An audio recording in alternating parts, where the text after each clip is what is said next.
Hey, this is Rob Swanson with the Real Estate Mogul Show. Let's get into it. What's up, everybody? Rob Swanson back here with another Real Estate Mogul Show. We've got the crew back in the studio today, and we've got a fun one to be talking about. This is all about building your life, and we're going to be talking about the systems, the processes, and the tools that are going to help you do it. And I can remember years ago when I got into this business, it was a pen, it was a piece of paper, it was a flip phone, it was an ad in the Denver Post for $319 to run on Friday night, Saturday, and Sunday, and it was a different era. Totally. But guess what? We still made money even back then. It has just gotten easier. So all of you sitting here in the real estate world today saying, I want to make money in real estate, you're in the right place. So before we dive into that today, let's do this. Let's go around the crew and get a little bit of an update. I know we've got Henry back from his epic fishing family hanging out trip. I can start. Welcome back to the studio. Got back Friday night, 10 and a half hours in the truck on the way back down from Big Timber, Montana. So we left around 6 a.m. and got back into Denver 10 and a half hours later.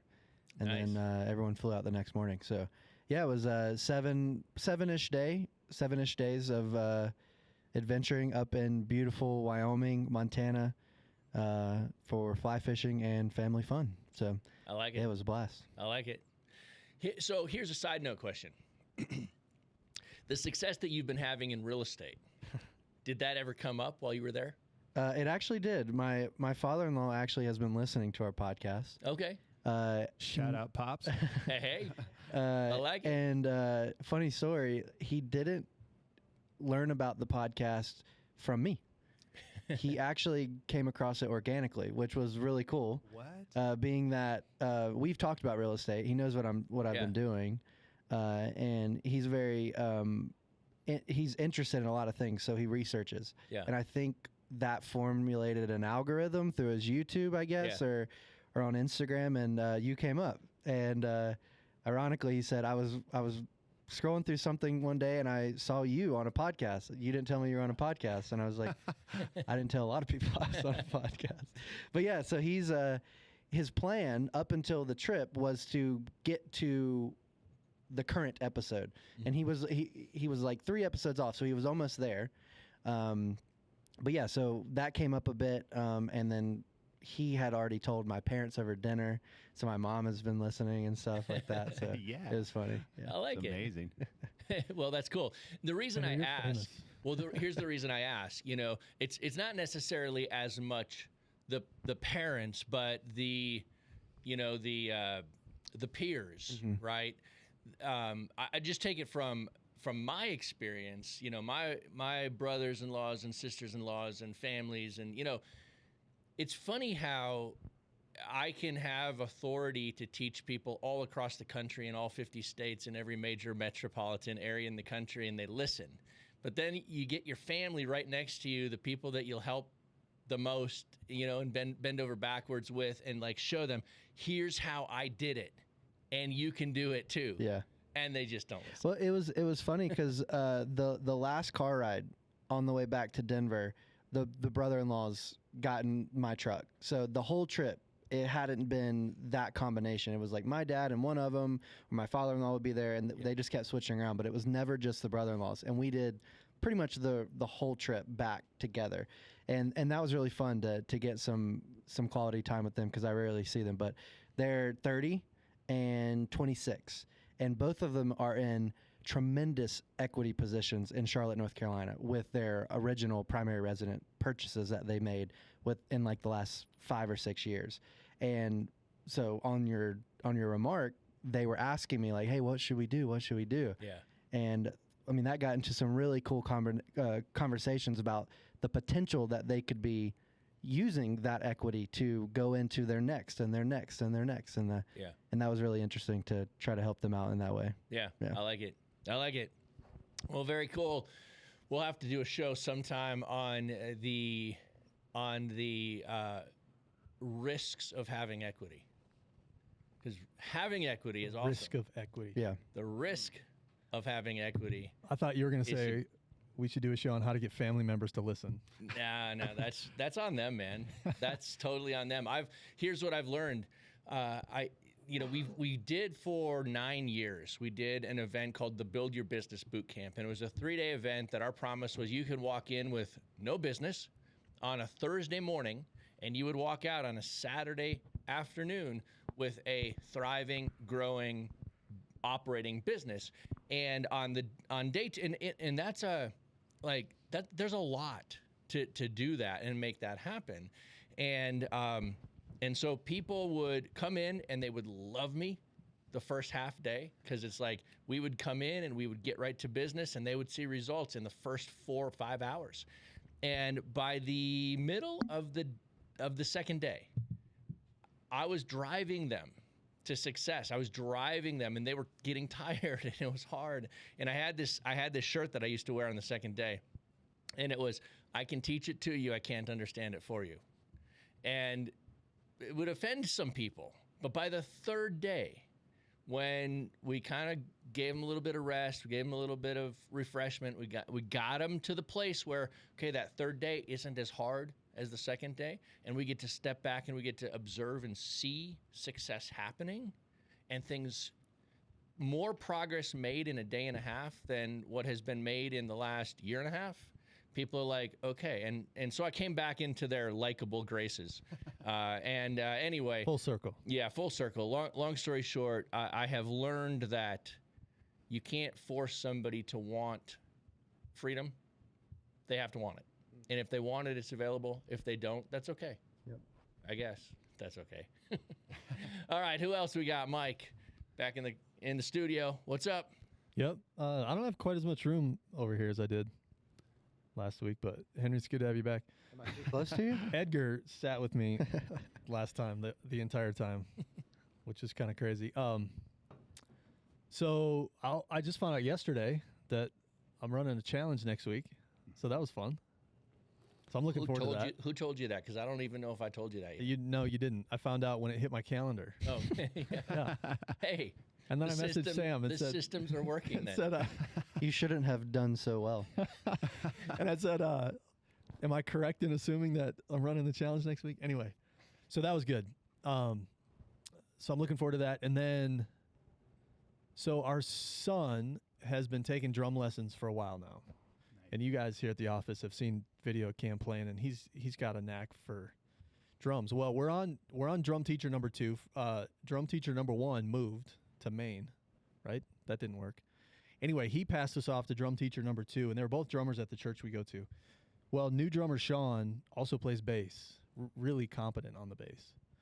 So my update is, I think we're going to go the direction. I think our daughter, she's thinking about playing bass. So I'm trying to get a family band going is where we're going with Nice.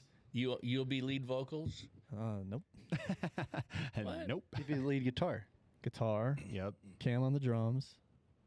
Maybe Kenzie on the bass. I just figured you're going to be lead guitar, vocal. Hey, with Wifey on auto-tune, the vocals. with auto-tune, I could do it. Yeah. Yeah. Just auto-tune me up. I love it. Everybody else is. So Totally. anyway, music. What's been really fun is, so to get the guitar out, just to start playing something, and my son will just drop in with a beat behind it. Ooh, I love just it. fun. Nice. We just jam Nice. with no place, no real start, no real end in sight, Yeah. and we just go. Yeah. And I'll tell you kind of a funny story. We were playing the other day. It was a weekend. We were cranked up. Nobody was in the house. So Cam only when he turns the drums on, we have an electric kit and an acoustic kit. When he turns the electric kit on, the only place he puts the volume is 10. It's all the way up because he's a kid. Yeah. So he and I are jamming. The girls are with Carrie, so they're not in the house. And apparently the front door was open because we're in the back room, cranked up. And all of a sudden, my father-in-law shows up. And he knocked. He was ringing the doorbell. And he's like, I think they're home. Check the door. It's open. He comes walking in. Anyway, I thought that was funny. We were just in the back smashing. Follow the beat. That was I fun. like it. That's cool. Incredible. Joe, what's up? Yeah, well, I got to show this. We're twinning today. dude. Oh, man. Party foul. Party foul for sure. My bad, dude. Coffee all over him. I got me too. Sorry, dude. I'm We sorry. are twinning. Third degree burn. I got some left. It's okay. I'm not It sure. wasn't- It wasn't that good of a coffee Sorry anyway, about so that. it's okay. You said wanted to- twins, but wasn't it triplets? I mean, how Yeah, do we I do in just- math here, Joe? Yeah, Don't know. tripping. We're tripping, and I was tripping. Nice. Sorry, Henry. You're good. Oh my gosh. Now, if that was the brand new bag of geisha coffee that I just bought the other day, I would have been mad. Yeah. Well, besides wrecking the couch scene, I'm doing good.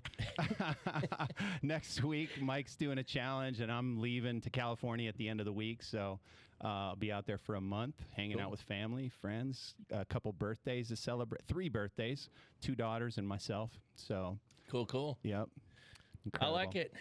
like it. Well, good deal. Well, I do have a good cup of coffee today. I know, I This can is a good. This is I a can good smell it every organic time. Ethiopian. And it's smart you have a lid on it. Yeah. Oh, Yeah, man. Exactly. So this coming weekend for Melita and I is going to start like a 3-week series of like a lot of travel. Kind of, we'll be in and out of Denver, but we'll be out a lot.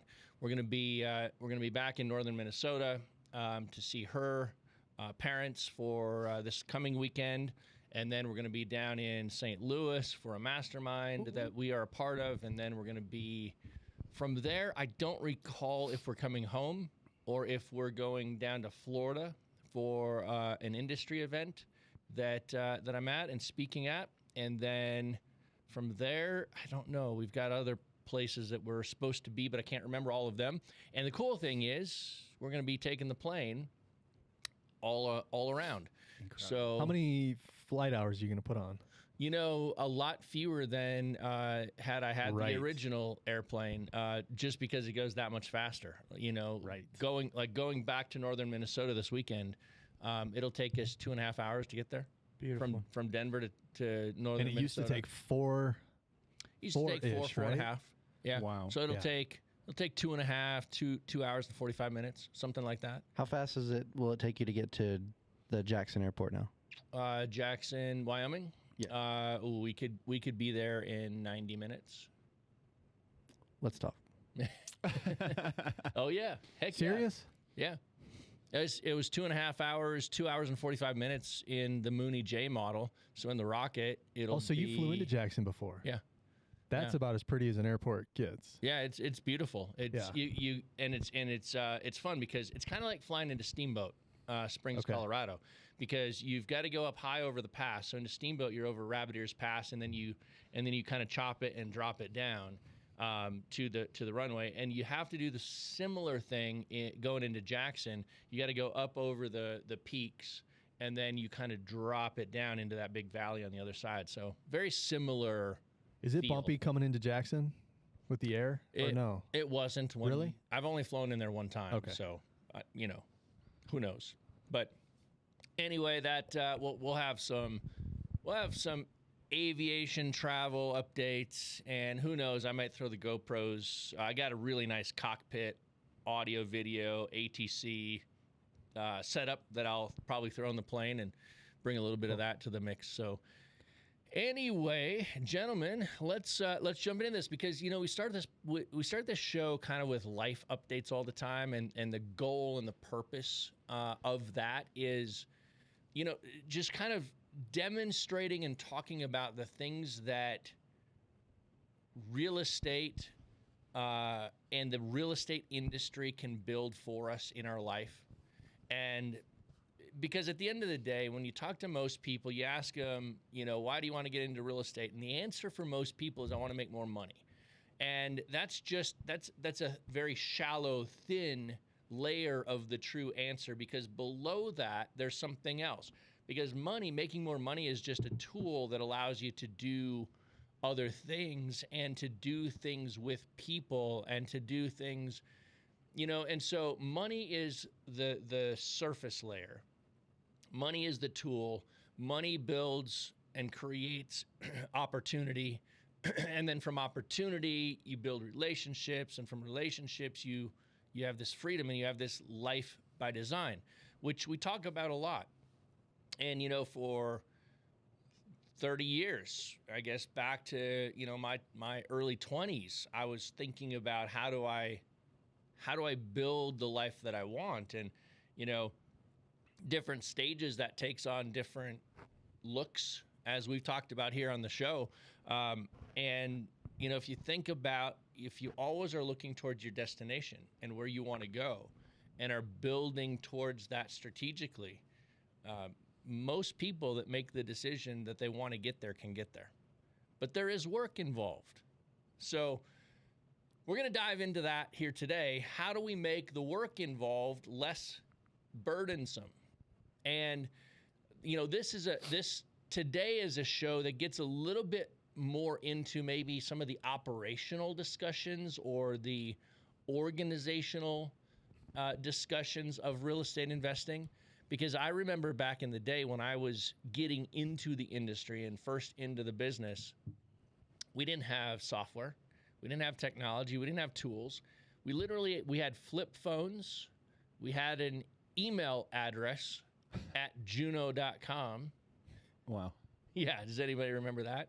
No, but I was thinking about this this morning. I woke up thinking about how different things were back then and how, like I've said this before to you, Rob, but I remember going in Sacramento to the county, looking through microfiche and thinking like, how did just a, you know, legal pad and you're writing down addresses, and there was a lot of driving around neighborhoods, and boy, it was so different. Well, the amount of work it took to just simply build a list, right? An opportunity list, right? Because as a real estate investor, or as a want to be real estate investor, at the end of the day, to have success, you have to put yourself in a position to make an offer. End of story. You have to make an offer. And so you can go call a real estate agent and look at what's listed on the MLS and find a property that you want to make an offer on, and you can make an offer on the retail side of the market. Or you can say, I want to go off-market distressed, and I want to go direct to seller. I don't want to play in the retail pond. I want to play in the wholesale pond. And so direct to seller requires different activities. You've got to build a list. You've got to do some marketing. You've got to capture and organize those inbound leads. You've got to follow up with them, ultimately for the same objective, and that is to put yourself in a position to make an offer. So if you guys talk to real estate investors every single day about these topics, some are brand new and they're saying, how do I use these tools to get organized and get started?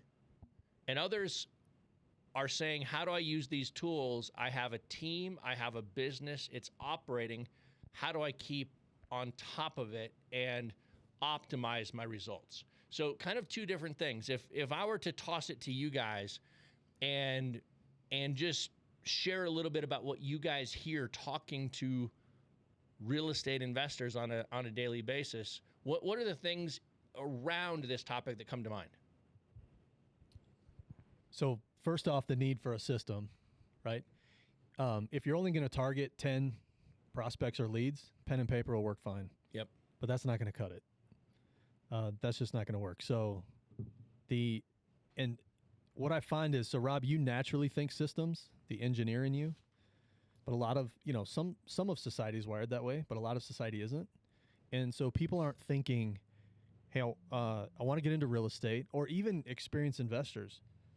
I talk to people frequently, and now the conversations I have are predominantly around FreedomSoft, right? And that is a system. It's an online tool and a system that's been built. But when people come over to it, the level of disorganization sometimes is fairly astonishing. What I have learned is that disorganization on fire can still close some deals, but they're leaving so many paydays. They're just stepping over them because they're so disorganized. Yeah. And so the need for a system, and what happens is, my 2 cents on talking to hundreds and hundreds and hundreds of other investors is, they get sucked into the business and they rarely and intentionally work on the business. And systems are working on the business. Systems are CEO level conversation and implementation typically, right? That's the CEO above the business thinking, okay, where are we efficient? Where are we not efficient? Do we have a system here? What is it? Is it working? Does it need to be refined? Does it need to be replaced? Right? Those are, for the most part, CEO level conversations, and people rarely have them in their own business. They just say, hey, I want to be a real estate investor. Okay, I heard I have to do this. Then they do it. Then, maybe a lead comes in, and now they're just stuck in, okay, I got to follow up with this lead. I got to talk to them. I made an offer. I got to find a buyer. I got to do all this. And they never get up above it to look down on what they're actually doing, which is a massive mistake. Yep. So you can operate with no systems. Well, everybody has a system. It's either a good one or a poor one. And the investor doing everything manually is a system. It's just a poor system, and it's a great way to burn yourself out over the next 3 to 12 months. Yep. So it's not sustainable long term. And so that's my take on it, is the lack of systems, the lack of people need it. We know they need it, but they don't necessarily think about it. They just go to like a how-to something, or they find a video or a podcast or something, and they say, okay, I got to do that. And they're not thinking system. So the system conversation is the key conversation. It's not just let me say this real quick. It's not just the how-to. How do I systemize the how-to? And I don't typically think systems, right? You and I are wired polar opposite. But I've worked around here a long time to know that it takes a good system, and it's worthwhile to implement one, because then your business can spit out a consistent result over a long period without you just burning yourself out and waking up one day and saying, I hate real estate, because you just, right? Yep. You just killed yourself trying to chase it. Yep. That's no way to do it. Yep. Let me ask this question related to the mindset side of it.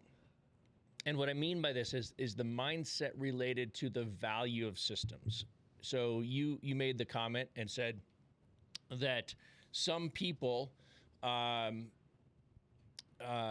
just don't think systems. You made the analogy between you and me. I'm wired to think systems. You're wired to not think systems.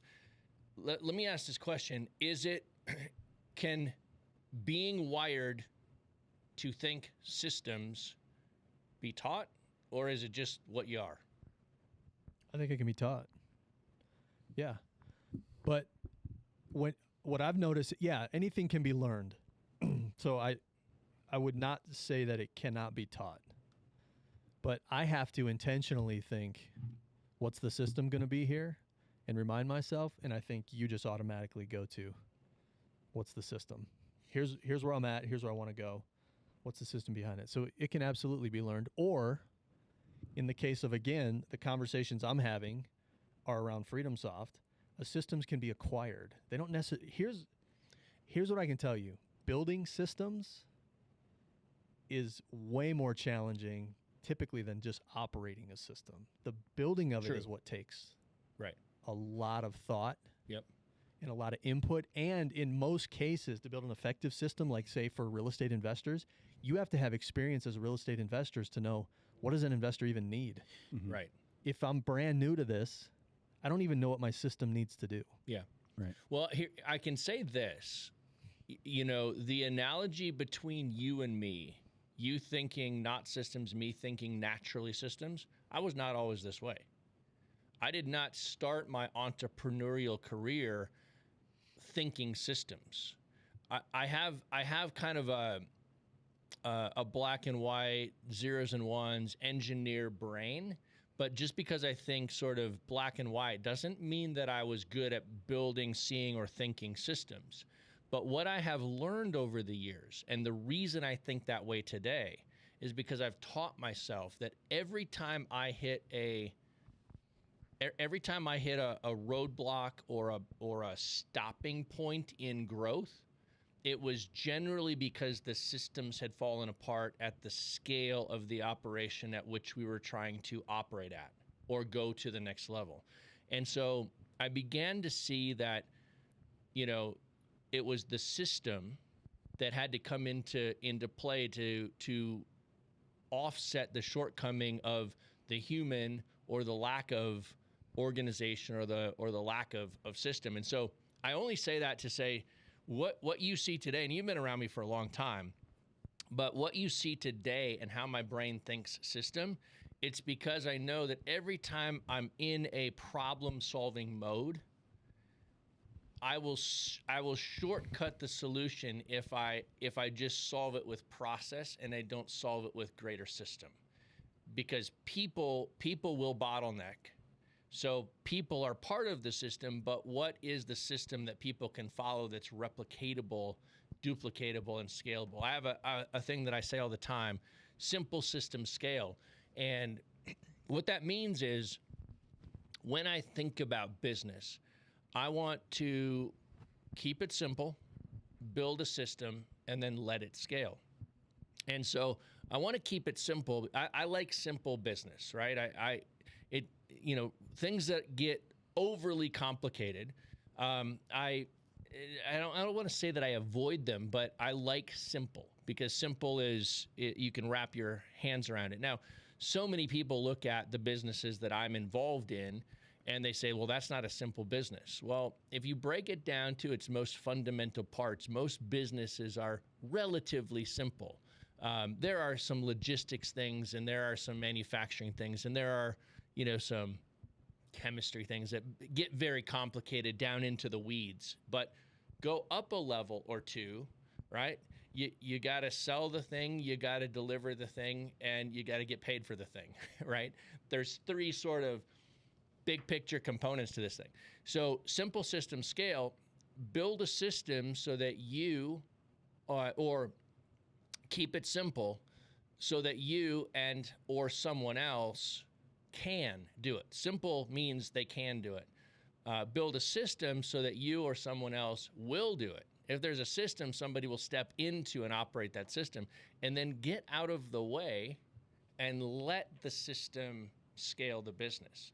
And so I go to that oftentimes, which sort of leads to, one of the mantras that we have around here with FreedomSoft. When we're talking to people, people come in with different ideas about how to build the system of their real estate investing business. And we've thought a lot about that. We've thought long and hard about what is the system that people can just step into and do the fundamentally simple things and produce a result. And one of the things that we talk about is, well, before I say it, let me back up and tell you guys what I see, and I'm going to ask you if you see this coming in when you're talking to people a lot. But people always want to come in and automate everything, right? They're looking for automation. I want X automated and Y automated and Z automated, and I want everything automated.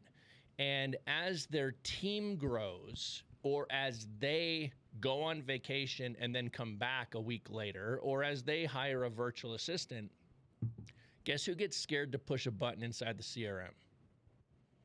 Everybody. Because they're never sure what automation is going to trigger when I click that button. So sometimes people want so much automation that it makes them afraid to do something inside of the CRM and interact with their records in a way, because they're not sure what it's going to do. Is it going to trigger direct mail? Is it going to trigger an email? Is it going to trigger a text message? Is it going to trigger a status update? Is it going to delete it? Who knows? And so one of the things that we talk about a lot is organize before you automate. And it's also the driver behind how we built our automation system inside of FreedomSoft, which is connected to the lead flow or the workflow of the processing of a lead through your system. So when you update a lead status, it triggers certain automation actions. But before we ever tell anybody to get there, we tell people, leave your system unautomated at first. You can always hook the workflow up to your campaigns at any moment. It's very simple. Just you can hook it up at any moment, but leave it unautomated to begin with until you get the organization structure in place. How do you guys feel that advice comes across for people, and do you find it to be helpful for people? I think in the very beginning, it really depends on who's coming in, because there are people that are coming from, really, really detailed, SaaS software companies, and then come in and expect FreedomSoft to do that amount of automation and, just detailed things.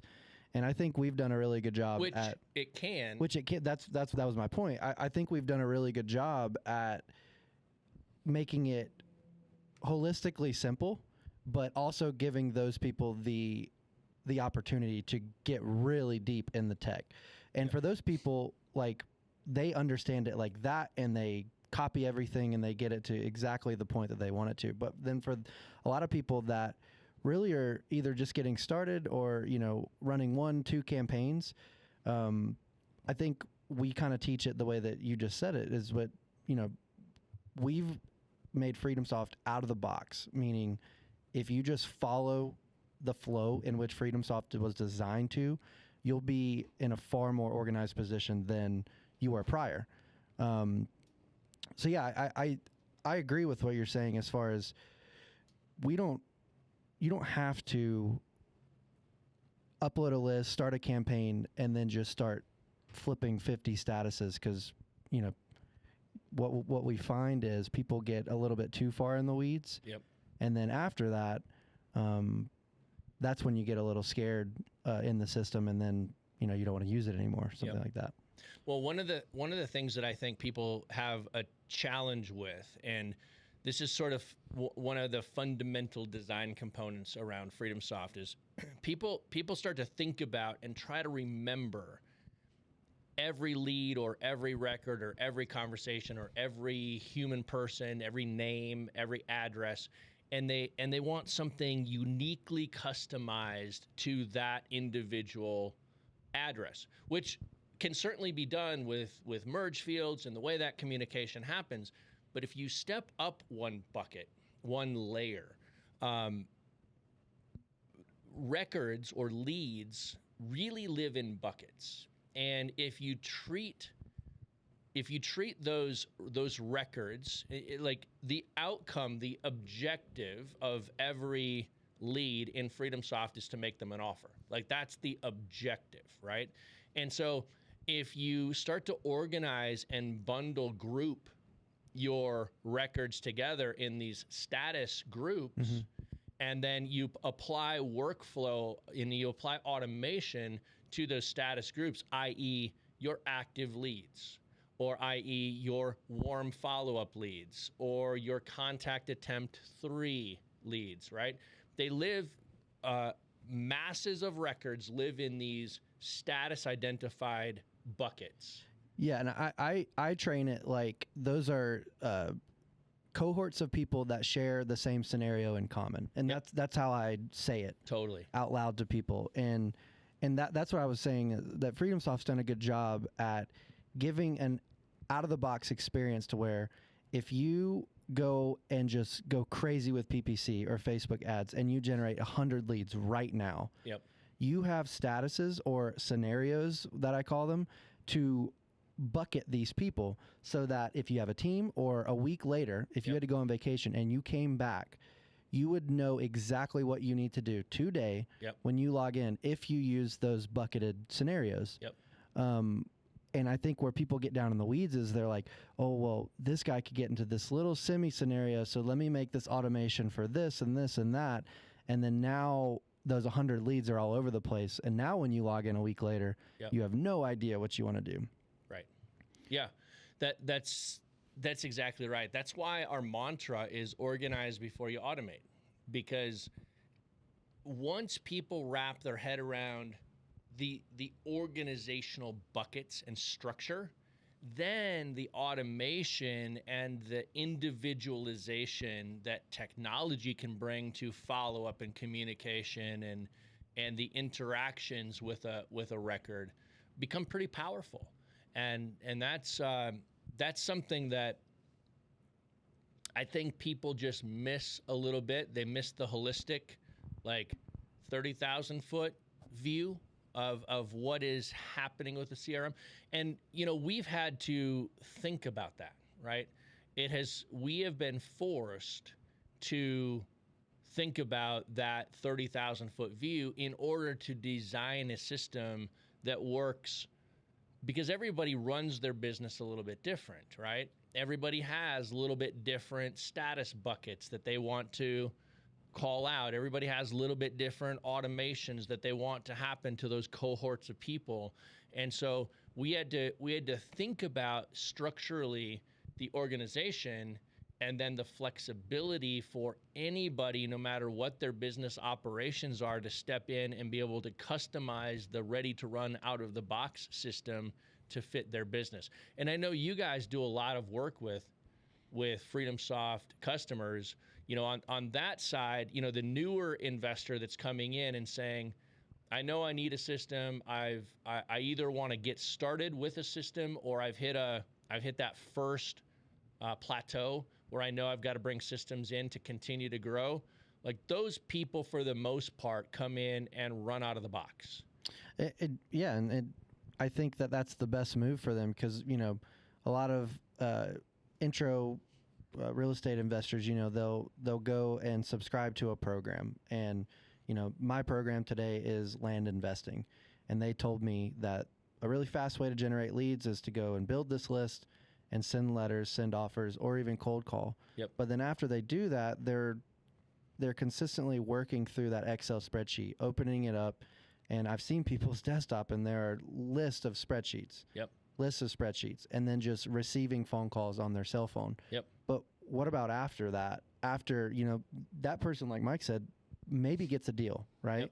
Because that first phone call was good. But I think after that is where they have to rely on themselves remembering to call back that person, or the scenario that that person was, you know, entered into after that initial phone call. Yep. And if they just do marketing one run, that may not become too overwhelming for them. But let's just say they abide by the system that, you know, their coach is teaching them. You know, let's just say they do that for 3 straight months. Yep. I don't want to get in that situation where that many records are floating around on my desktop, where, like, going back to what Mike said, you probably missed out on some low-hanging fruit because you didn't set up a system to remember or know, oh, these 15 people all matched up in the same scenario. Let me work through them today and send them some follow-up or something like that. That's right. That's right. And, you know, take that scenario, and you built a list, you did some marketing, you got an inbound phone call that contacted you, and you got on the phone, you had the conversation with them. They're an interested seller. They own the house, they own the property, they're an interested seller. They're just not ready to sell today. So we would teach people to bucket them into what we would call the warm follow-up. There's a live human there. It's the right human. They do own the real estate, and they're interested in selling. They're just not ready today. So we've got to follow up with them, because there's probably a circumstance in their scenario, which is why they responded to the marketing to begin with.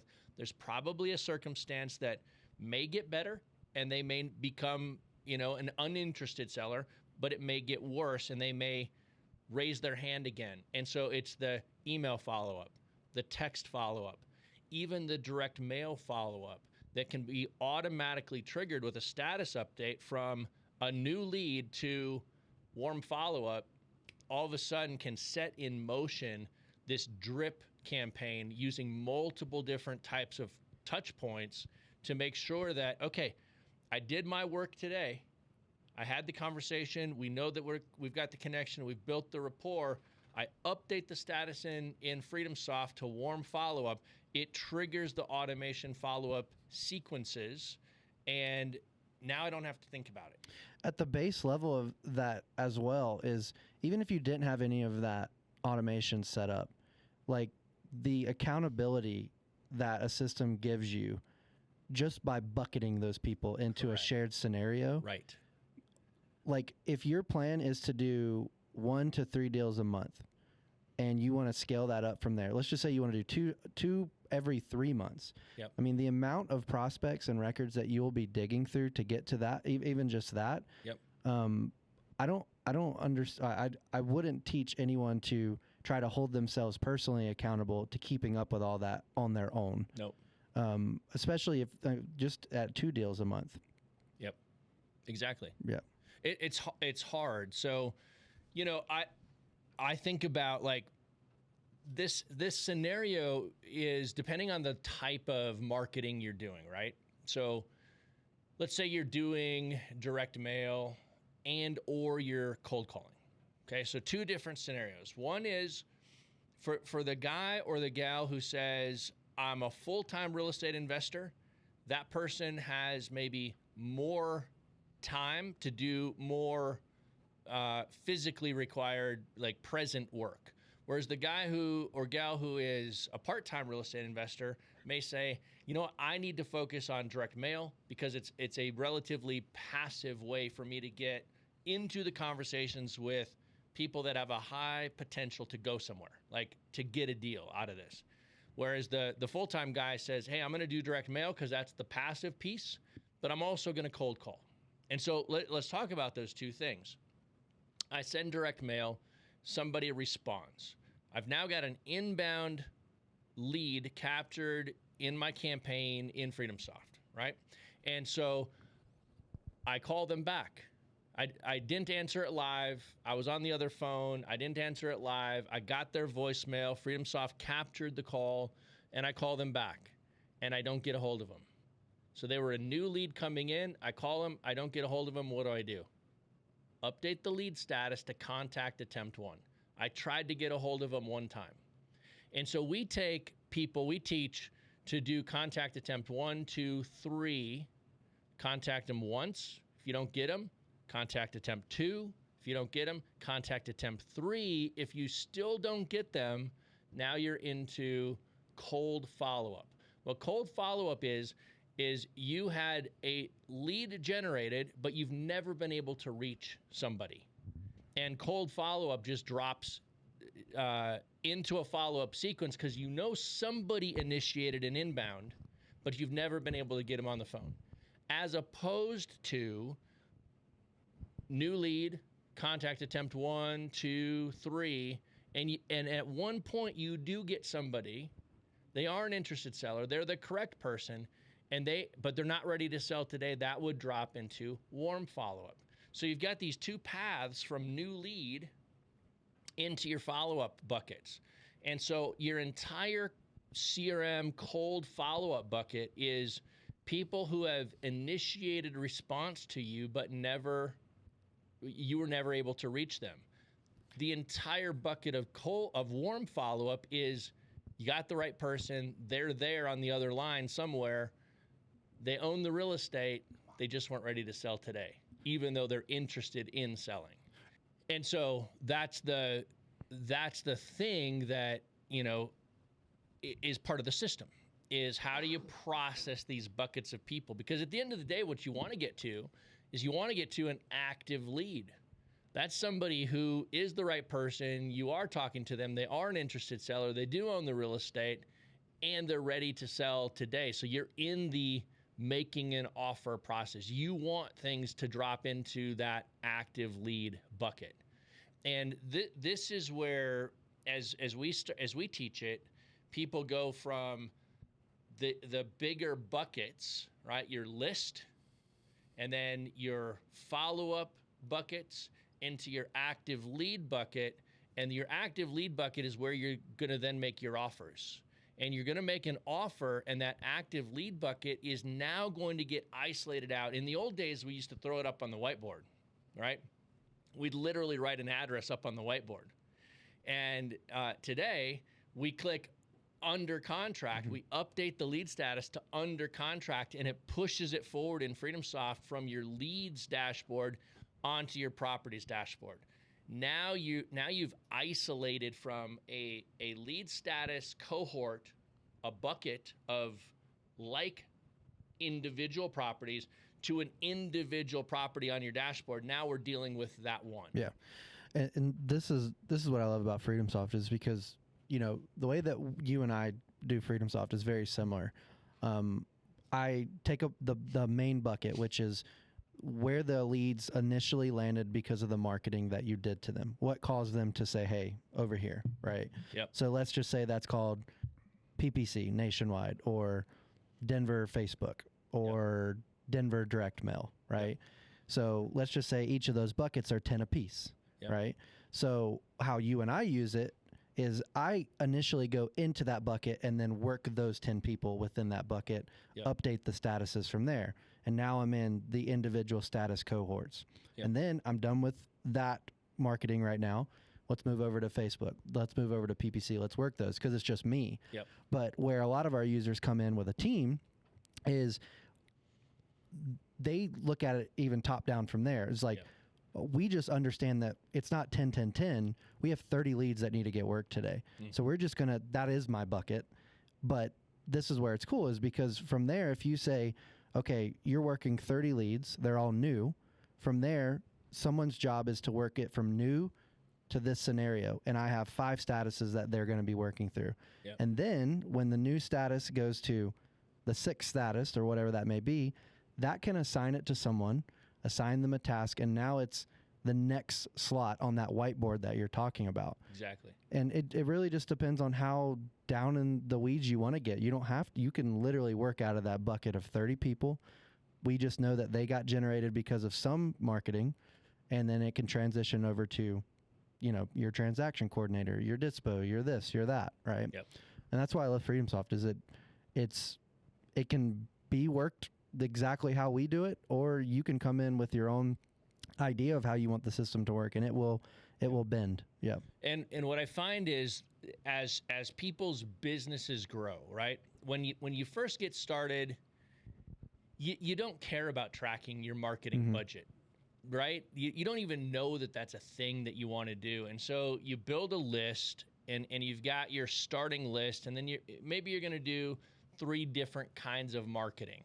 And you're going to capture all of those leads into one campaign bucket, right? They're all going to get lumped together. You don't really care if it came off your bandit sign or your PPC or your direct mail. You don't care. All you know is that you did something, you got a lead, right? And as people have more success with that, they start to recognize, I should figure out where these leads are coming from. Which list is driving my success? Which marketing campaign is driving my success?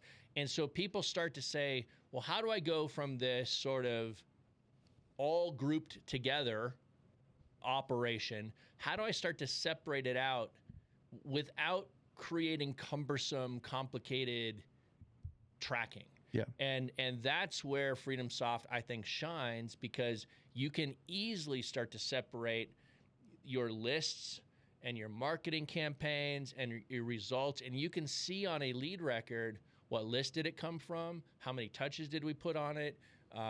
What marketing effort initiated the response? Did a marketing effort initiate a response 2 months ago and then they responded now to a PPC ad? Like, those people that want to analyze their data to that level and optimize at a high level can do that.